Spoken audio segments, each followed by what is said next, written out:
It's eyes to the lights here in Moto2. The Grand Prix of Catalonia underway. Good start from Gardner. He immediately crosses over the front of his teammate Raul Fernandez, who did not get the best of starts. Ben Snyder is also off well. Xavi Vierge also, but Remy Gardner surely here will lead on the approach to turn 1. Really strong start by Vierge on the second row, 6 up into 4th place already. Ben Schneider thought about a look up the inside of Fernandez into turn 2, no way through. They all filter through safely through the first 2 corners. Now the long sweeping right-hander to be tackled at turn 3. Poleman Gardner leads. One of the Italtrans bikes was so wide through turn 3. Not sure who that was, but they lost quite a bit of momentum. There is Raul Fernandez then. He's coming under attack already now from Ben Snyder in the Petronas sprinter machine of Xavi Vierge. Up the inside, then goes Ben Snyder into turn 5. Yeah, nicely done.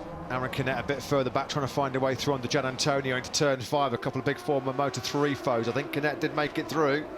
Remy Gardner then has been given an opportunity here as up the inside goes Raul Fernandez on Ben Snyder. So change of positions there has given Remy Gardner already a couple of tenths out front.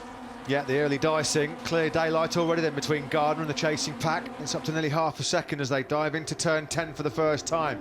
Augusto Fernandez there in 5th place, coming under pressure from Bezzecchi. No way through from the Italian though, who's had a strong first lap, started 10th and already inside the top 6. Good start for Somkiat Chantra. He's just 1 place behind his teammate Iagura. He's into 10th place.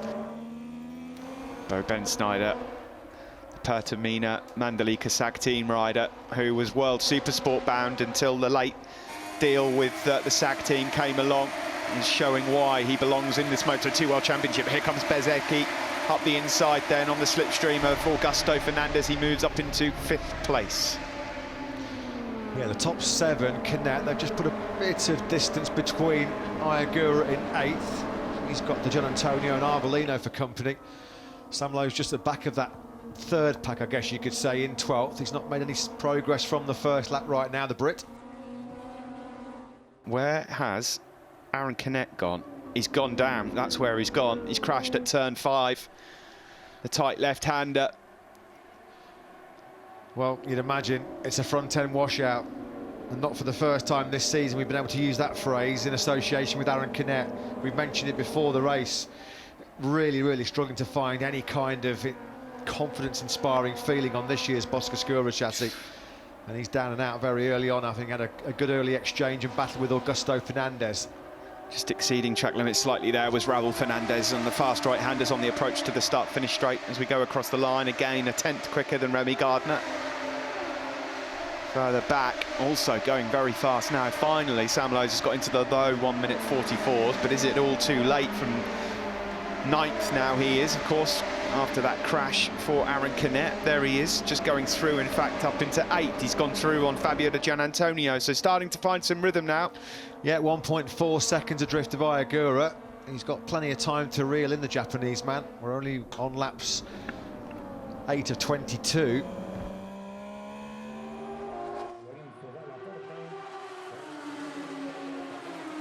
Gardner again, another mid-44 from him. Slightly bettered by Fernandez. And here comes Raul Fernandez attacking Remy Gardner. Down the hill in the braking zone for turn 1. Fernandez makes his move. Now then Gardner can have a close look at his teammate and try and calculate the strengths and weaknesses of the number 25 bike ahead of him. And these two picking up the pace. Ben Schneider now just has dropped over a second away from the top 2 men for the first time. First job as a motorcycle racer, beat your teammate. And it just so happens that the prize on offer here today at this moment would be to also stand on the top step at the Grand Prix of Catalonia. The fastest rider in the top 8 on that last lap, Iagura, in 7th place.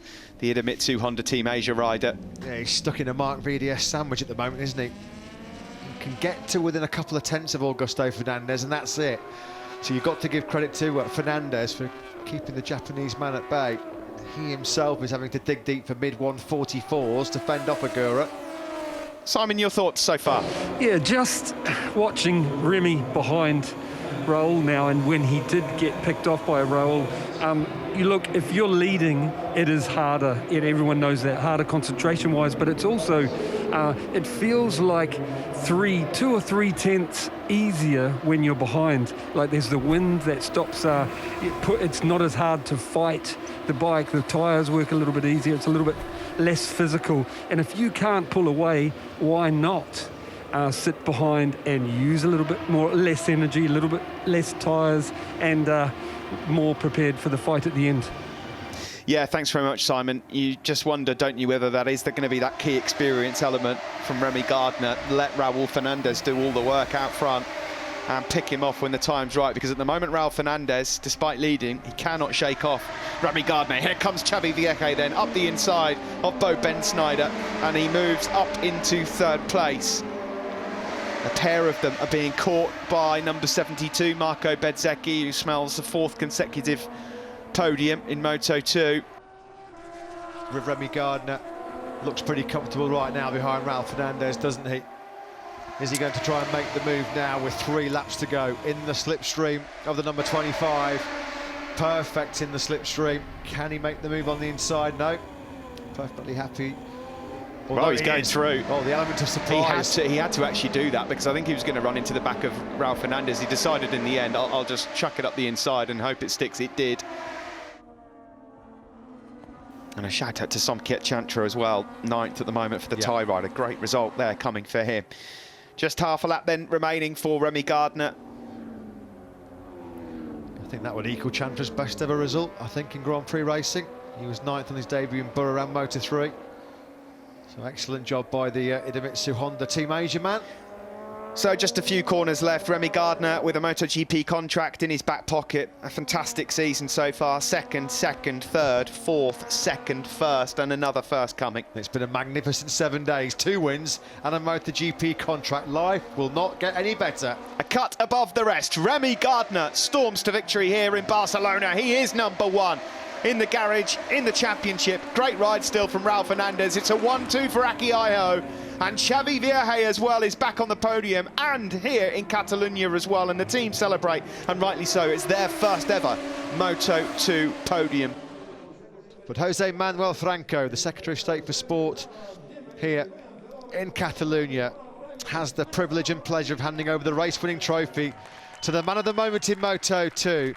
Congratulations, Remy Gardner, the Moto2 World Championship leader, and once again here in Barcelona, he is the Wizard of Oz in 2021.